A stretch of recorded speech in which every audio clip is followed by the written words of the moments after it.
Hello everyone, welcome back to my YouTube channel. आज जो मैं प्रॉब्लम सॉल्व करने वाला हूँ वो एक लीथ कोड का ही प्रॉब्लम है, जो कि हमारा है बिग कंट्रीज। आज मैं इस प्रॉब्लम को सॉल्व करूंगा और आपको बताऊंगा कि इसे कैसे सॉल्व करेंगे। आप देखोगे यहाँ पे कि हमारे पास एक टेबल दिया गया है वर्ल्ड, जिसमें कि हमारा कॉलम नेम है नेम, कॉन्टिनेंट, एरिया, पॉपुलेशन और जीडीपी। इसका कुछ डेटा टाइप हमारा वर्कर है, नेम का और कॉन्टिनेंट का, और एरिया और पॉपुलेशन का इंटीजर, और जीडीपी का जो डेटा टाइप है वो हमारा बिग इंटीजर है। अब इसमें जब देखेंगे हम लोग कि हमारा कंट्री जो है वो बिग कब होगा, जब हमारा कुछ कंडीशन दिया गया है इसको सॉल्व करने के लिए प्रॉब्लम को। इसमें क्या है कि it has an area of at least 3 million. अगर 3 मिलियन का हमारा क्या हो, एरिया हो, तभी वो कंट्री जो होगा वो बिग कंट्री में आएगा। इसके बाद क्या है कि it has the population of at least 25 million. जो पॉपुलेशन होना चाहिए कम से कम क्या होना चाहिए, 25 मिलियन का होना चाहिए। तो हमारा एरिया 3 मिलियन होना चाहिए और पॉपुलेशन हमारा 25 मिलियन होना चाहिए, तभी हम उसे बोलेंगे कि वो बिग कंट्री है। तो ये दोनों कंडीशन सेटिस्फाई होना चाहिए, तब हम यहाँ पे यूज करेंगे एंड का, और का यूज नहीं करेंगे, एंड का यूज करेंगे।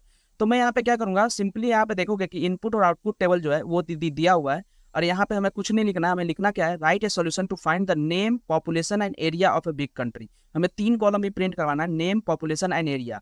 इसमें जो रिटर्न करना है वो किसी भी ऑर्डर में रिटर्न कर सकते हैं, कोई हमारा कंपलसरी नहीं है ऑर्डर बाई करने का। फिर हम देखेंगे यहाँ पे इनपुट टेबल में हमारा इस तरह से है और आउटपुट टेबल हमारा ऐसे प्रिंट करवाना है। तो मैं यहाँ पे क्या करूंगा, मैं यहाँ सिंपली लिखूंगा सेलेक्ट, और सेलेक्ट के साथ मैं क्या सेलेक्ट करूंगा, जैसे मुझे सेलेक्ट करना है नेम, तो मैं करूंगा यहाँ पे नेम।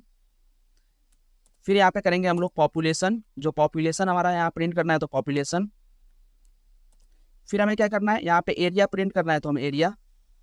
और हम एक बार चेक कर लेंगे जो हमारा इनपुट टेबल है उन तीनों में जो कॉलम का नेम है वो सेम है या नहीं। नेम, एरिया और पॉपुलेशन सेम नेम है, तो हम यहाँ पे नेम सेम रखेंगे। कभी कभी क्या होता है कि नेम कुछ और होता है कॉलम नेम, और हम आउटपुट में एलियास मेरा कुछ और हो जाता है, तो हम यहाँ पे चेक कर लेंगे कंफर्म करने के लिए। फिर हम लिखेंगे फ्रॉम, टेबल का नाम हमारा वर्ल्ड है तो हम लिखेंगे वर्ल्ड। और इस वर्ल्ड के बाद हम क्या करेंगे, वेयर क्लॉज यूज करेंगे, और वेयर क्लॉज में जो हमारा 3 कंडीशन बताया गया है उस तीनों कंडीशन पे हम काम करेंगे। एरिया, तो सबसे पहले हम क्या करेंगे, एरिया जो है इसको इक्वल टू में हम क्या करेंगे 3 मिलियन। तो 3 मिलियन में कितना होता है, 6 जीरोज होता है, तो 3 लिखने के बाद 1 2 3 4 5 और 6 एंड करेंगे। और उसके बाद हम लिखेंगे पॉपुलेशन, जो पॉपुलेशन हमारा है वो हमारा कितना होना चाहिए, 25 मिलियन होना चाहिए। तो 25 मिलियन में भी हमारा क्या होगा, हमारा ग्रेटर देन होना चाहिए, ग्रेटर इक्वल टू, क्योंकि हमारा यहाँ बोला है कम से कम एटलीस्ट, तो ग्रेटर इक्वल टू हम करेंगे यहाँ पे। फिर पॉपुलेशन में भी एटलीस्ट लिखा है तो हम यहाँ पे क्या करेंगे, ग्रेटर इक्वल टू यूज करेंगे। और इसके बाद हम क्या करेंगे, इस ग्रेटर इक्वल टू के बाद हम यहाँ पे लिखेंगे 25 मिलियन के लिए हम लिखेंगे यहाँ पे 25 1 2 3 4 5 6, 6 जीरो होते हैं 20 मिलियंस में, तो हम यहाँ पे 6 जीरो कर दिया। और अब मैं इसको क्या करूंगा, आप यहाँ पे रन करके देखेंगे कि हमारा टेस्ट केस यहाँ पे रन कर रहा है कि नहीं। मैं यहाँ पे रन करूंगा इसको, देखते हैं कि हमारा टेस्ट केस अभी रन कर रहा है कि नहीं। मैं ऑर्डर बाई नहीं करूंगा क्योंकि हमें ऑर्डर बाई करना कंपलसरी नहीं है, तो हम ऑर्डर बाई यूज नहीं करेंगे। जब देखेंगे यहाँ पे टेस्ट केस में हमारा क्या हो गया, रॉन्ग आंसर आ गया है। वो रॉन्ग आंसर क्यों आ गया ये देखेंगे कि रॉन्ग आंसर हमारा इसलिए आ गया है क्योंकि हमारा यहाँ नेम नहीं आया, कोई भी नेम नहीं आया। तो क्या बोला है यहाँ पे, नेम क्यों नहीं आया, एक बार चेक करते हैं हमारा नेम क्यों नहीं आया आउटपुट में, जो कि आना चाहिए था। If has the area of the 3 million, और सॉरी, मैंने जो एंड बोला था ये छोटा सा और यहाँ लिख रखा है जो कि कंफ्यूजन क्रिएट किया मेरे को। यहाँ पे और जो था मैंने यहाँ ध्यान नहीं दिया, और करना पड़ेगा क्योंकि यहाँ पे लिखा क्या है कि जो एटलीस्ट इतना और लिखा है, यहाँ पे हम और यूज करेंगे, हम एंड यूज नहीं करेंगे।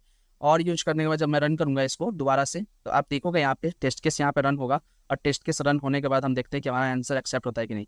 अभी मेरा आंसर एक्सेप्टेड हो चुका है, और मैं इसे जब सबमिट करूंगा तो हमारा देखते हैं कि हमारा जो हिडन टेस्ट केस होता है वो क्वालिफाई करता है कि नहीं, मतलब वो पास हो पाता है कि नहीं। तो मैंने इसे रन कर दिया है, अब देखते हैं कि हमारा ये पास होता है नहीं। ये पास हो चुका है और हमारा रिजल्ट सेव हो चुका है। तो इस तरह से हम इस प्रॉब्लम को सॉल्व करेंगे। वो छोटा सा और था वो जो कि मैं पढ़ा नहीं, तो हम उस पर ध्यान नहीं दिए थे। तो इस तरह से हम इस प्रॉब्लम को सॉल्व करेंगे। ये काफ़ी इजी क्वेश्चन था, होप करता हूँ कि आप लोग समझ गए होंगे। अगर आपको समझ नहीं आया हो तो कमेंट सेक्शन में आप पूछेंगे तो मैं बताऊंगा आपको, वहाँ पे जरूर मैं रिप्लाई करूंगा, आपको समझाने का कोशिश करूंगा। अगर आपको वीडियो अच्छा लगा हो तो वीडियो को लाइक कीजिएगा, चैनल को सब्सक्राइब कीजिए। मिलते हैं नेक्स्ट वीडियो में। Thanks for watching, bye bye.